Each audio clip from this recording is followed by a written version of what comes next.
సత్యమూర్తి గారు, చంద్రబాబు గారే స్వయంగా చెప్పడం జరిగిందండి, మేము 10 లక్షలు అనుకున్నాం కానీ 13 లక్షలకు పైగా పెట్టుబడులు వచ్చాయి, అసలు ఊహించలేదు అని. ఏంటి పరిశ్రమదారులని అంతగా ఆకట్టుకునే అంశాలు ఏంటి? మరి ఇంత భారీ మొత్తంలో పెట్టుబడులు రావడం ఎప్పుడైనా జరిగిందా?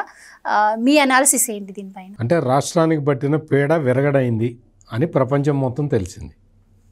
అదే ప్రధాన కారణం.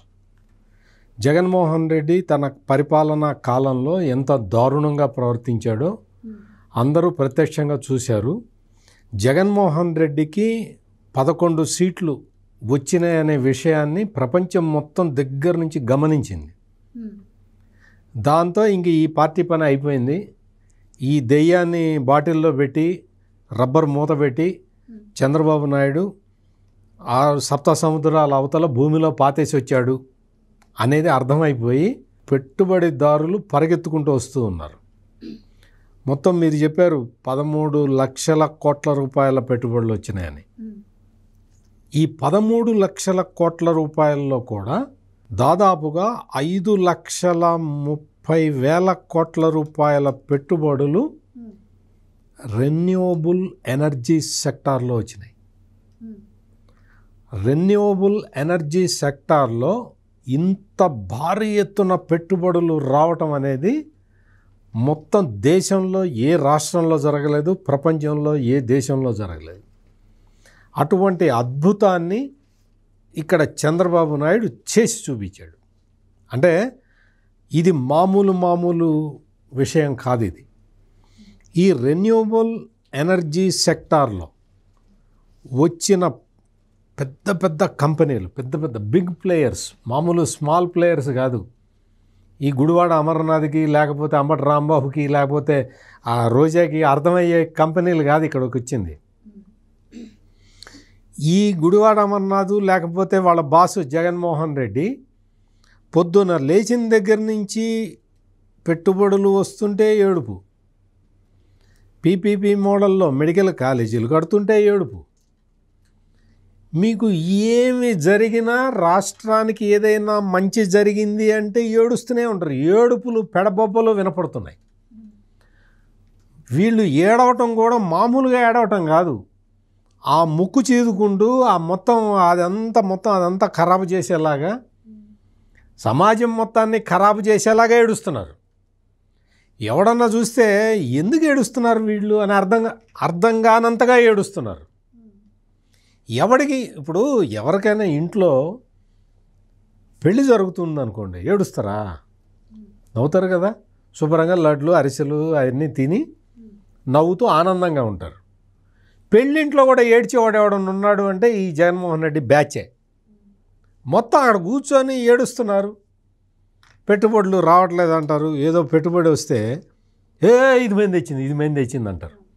మరి పెట్టుబడులు రావట్లేదు అంటున్నావు కదరా, మరి నువ్వెట తెచ్చావురా అని ఎవడన్నా అడిగితే సమాధానం లేదు. 5,30,000 కోట్లు రెన్యూవబుల్ ఎనర్జీలో వచ్చింది కదా ఒకే సెక్టార్లో. ఎనర్జీ సెక్టార్లో రెన్యూవబుల్ ఎనర్జీ ఇంత రావటం అనేది చాలా గొప్ప విషయం. బ్రూక్ఫీల్డ్ కంపెనీ వచ్చింది, యాక్సెస్ ఎనర్జీ వచ్చింది, ఈ రెన్యూ పవర్ అనేది వచ్చింది. ఈ 3 కంపెనీల గురించి చెప్తా. ఈ 3 కంపెనీలు వాళ్ళే తీసుకొచ్చాము. అదే చెప్తాను, అందుకనే ఈ 3 కంపెనీలనే ప్రస్తావిస్తున్నా.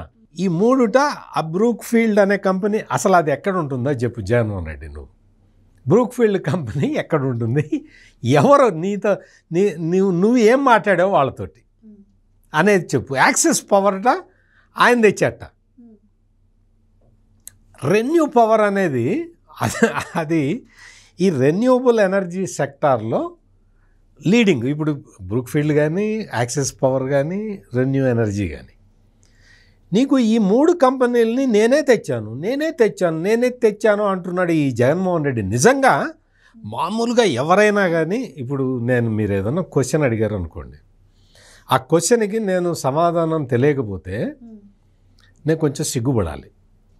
ఇంకా 45 ఏళ్ళు జర్నలిస్ట్గా పనిచేశాను. ఈ అమ్మాయి అడిగిన క్వశ్చన్కి నాకు సమాధానం తెలియలేదు అని నేను సిగ్గుపడాలి. అంతేగాని నువ్వు ఇటువంటి క్వశ్చన్ అడుగుతావా అని నిన్ను తిట్టాను అనుకో, ఏమవుతుంది? నేను నా ఎక్స్పీరియన్స్ ప్రకారం నువ్వు ఏ క్వశ్చన్ అడిగినా నేను సమాధానం చెప్పగలగాలి. ఇక్కడ జగన్మోహన్ రెడ్డి చేస్తున్నది ఇది. జగన్మోహన్ రెడ్డి చేస్తున్న పని ఏంటి అంటే, నువ్వు ముఖ్యమంత్రి పనిచేసావు కదా, మరి బ్రూక్ఫీల్డ్ నువ్వే తెచ్చావు కదా, ఎక్కడ పెట్టావు ఫ్యాక్టరీ చెప్పు. యాక్సెస్ పవర్ తెచ్చానన్నావు, నువ్వే చెబుతున్నావు, నేనే తెచ్చానన్నావు కదా. యాక్సెస్ పవర్ వాళ్ళ ప్లాంట్ ఎక్కడుంది జగన్మోహన్ రెడ్డి చెప్పు. రెన్యూ పవర్ అయితే మరీ ఘోరం. అసలు నేను మాట్లాడానని వాళ్ళ చైర్మన్ తోటి ఫోటో వేసుకున్నాడు ఈ జగన్మోహన్ రెడ్డి. వేసుకొని ప్రచారం చేశాడు, నేనే తెచ్చా అని చెప్పి. ఆయన ఈ రెన్యూ పవర్ ఆయన చైర్మన్ సిన్హా గారు ఆయన వచ్చి ఆయన ఏం చెప్పాడంటే, జగన్మోహన్ రెడ్డి మమ్మల్ని ఎల్లగొట్టాడు, ఈ జగన్మోహన్ రెడ్డికి వచ్చి అసలు మా ప్రాజెక్టులన్నీ కూడా ఖరాబు చేస్తూ ఉంటే మేము అసలు ఈ రాష్ట్రంలో పెట్టుబడులు పెట్టకూడదని వెళ్ళిపోయాము. చిచి అటువంటి 5 సంవత్సరాల పాలన చండాలం, ఇప్పుడు మళ్ళీ చంద్రబాబు నాయుడు వచ్చాడని మేమందరం వచ్చాము. ఈ రెన్యూవబుల్ ఎనర్జీ సెక్టార్లో జగన్మోహన్ రెడ్డి ఒక యూనిట్ విద్యుత్ కూడా ఉత్పత్తి చేయలేదు, అంత హోప్లెస్ గవర్నమెంట్ అని చెప్పి ఆయన చెప్పాడు. ఆయన ఫోటోని ఈయన వేసుకొని జగన్మోహన్ రెడ్డి ఈ కంపెనీ నేను తెచ్చా అని చెప్పుకుని తిరుగుతున్నాడు. యాక్సెస్ పవర్ కూడా అంతే. నీకు ఇప్పుడు వచ్చి మొత్తం ఇక్కడ వచ్చి 5,33,000 కోట్ల రూపాయల పెట్టుబడులు పెట్టి రెన్యూవబుల్ ఎనర్జీని మేము ఇక్కడ తీసుకొస్తాము, గ్రీన్ ఎనర్జీలో మేమందరం మాస్టర్లం, మేము తీసుకొస్తామని చెప్పి వాళ్ళందరూ వచ్చి ఇప్పుడు అగ్రిమెంట్లు అవుతూ ఉంటే నేను తెచ్చా అంటాడేంటి? ఏమన్నా ఉండాలి కదా, బుర్ర ఏదన్నా ఉండాలి కదా, కనీస జ్ఞానం ఉండాలి కదా. నువ్వు తీసుకొస్తే 5 సంవత్సరాల కాలంలో ఓకే, ఈ గుడివాడ అమర్నాథ్ ఎవరో అతని పేరేదో మీరు ఇందాక చెప్పారు కదా, అతను ఏదో రకరకాల కామెంట్లు చేస్తున్నాడు కదా.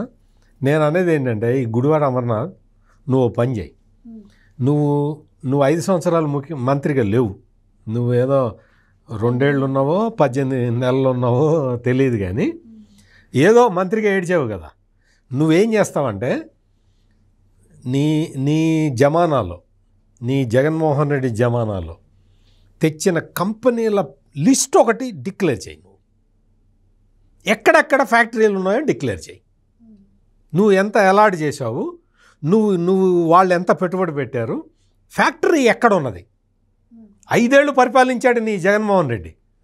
నువ్వు ఇప్పుడు ఆంధ్రప్రదేశ్లో ఇది ఉత్పాదన స్థాయికి వచ్చేసింది, ఇది నేను తీసుకొచ్చాను అని నీ జగన్మోహన్ రెడ్డితో చెప్పించు, లేకపోతే నువ్వు చెప్పు.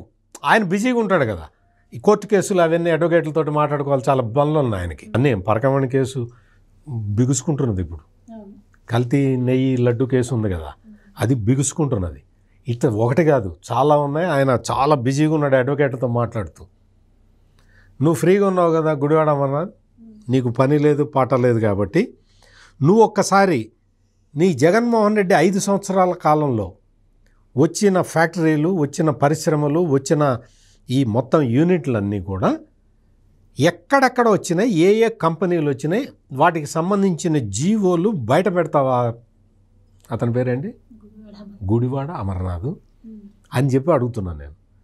లేని కళ్ళబొల్లి కబుర్లు చెప్పి అసలు నీకు ఏమీ తెలీదు. మన టైంలో అంటే మన అన్న జగన్మోహన్ రెడ్డి టైంలో ఇథనాల్ తీసుకొస్తే అందులో నుంచి మొత్తం సారా బాటిళ్లలో కలిపి అమ్ముకున్నారు. ఇథనాల్ తీసుకొచ్చి అందులో కొంచెం అది ఇది కలిపి దాన్ని తీసి సారా బాటిళ్లలో పోసి అమ్ముకున్నారు. మద్యపానం, అదే మద్యం, జే బ్రాండ్లు అన్నీ అవే. చంద్రబాబు నాయుడు టైంకిను జగన్మోహన్ రెడ్డి టైంకి తేడా చెబుతున్నా. ఇక్కడ చంద్రబాబు నాయుడు టైంలో ఇథనాల్ని ఒక కంపెనీ, ట్రూ ఆల్ట్ అనే ఒక బెంగళూరు కంపెనీ, వీళ్ళు మొన్న అగ్రిమెంట్ అయ్యారు సిఐఐ సదస్సులో.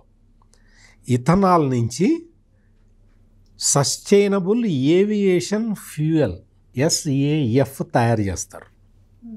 ఈ కంపెనీ అగ్రిమెంట్ అయింది దాదాపు 2,250 కోట్ల రూపాయలతోటి విశాఖపట్నం శ్రీకాకుళం మధ్యలో ఏర్పాటు చేస్తాము అని చెప్పి true Alt bio energy company పేరు కూడా చెప్తున్నా. ఈ గుడివాడ అమర్నాథ్ ఆయన కూడా చెప్పమను, పేర్లు చెప్పమను, కంపెనీ పేర్లు. ఎంఓయూ అయిపోయింది. వీళ్ళు ఎథనాల్ నుంచి సస్టైనబుల్ ఏవియేషన్ ఫ్యూయల్ తయారు చేస్తున్నారు. గుడివాడ అమర్నాథ్, నువ్వు నీ టైంలో ఇథనాల్ నుంచి ఏం తయారు చేసావు? ఇథైల్ ఆల్కహాల్ అంటారు దాన్ని, ఇథనాల్. దాంతో నువ్వేం తయారు చేసావు? మందు తయారు చేసి ప్రజల చేత తాగిచ్చావు. దాన్ని ఏవియేషన్ ఫ్యూయల్ తయారు చేస్తున్నారు. ఇప్పుడు మొత్తం అది చాలా పెద్ద సెక్టర్, కోర్ సెక్టర్. ఇండియాకి కావాల్సిందే ఏవియేషన్ ఫ్యూయల్. ఆ ఏవియేషన్ ఫ్యూయల్ని తయారు చేస్తున్నారు. డైరెక్ట్గా 2,000 మందికి డైరెక్ట్ ఎంప్లాయ్మెంట్ ఇస్తాము అని చెప్పి ఆ కంపెనీ చెప్తున్నది. ఇది రాష్ట్ర ప్రభుత్వం చెప్తున్నది కాదు. ట్రూ ఆల్ట్ అనే కంపెనీ, బెంగళూరు కంపెనీ చెప్తుంది మేము 2,000 మందికి డైరెక్ట్ ఎంప్లాయ్మెంట్ ఇస్తామని. ఇట్లా నువ్వు కంపెనీల పేర్లు నువ్వు అవి ఒక లిస్ట్ ఉంటే ఇవ్వు గుడివాడ అమర్నాథ్. దాన్ని బట్టి నువ్వు ఏదన్నా లిస్ట్ ఇస్తే నువ్వు ఇచ్చిన కంపెనీ ఏంటి, ఆ కంపెనీ ఎక్కడ ఎస్టాబ్లిష్ అయింది, ఓ లిస్ట్ ఇవ్వు. ఆ లిస్టుని బట్టి మాట్లాడదాం. Please subscribe to Leo news for more videos.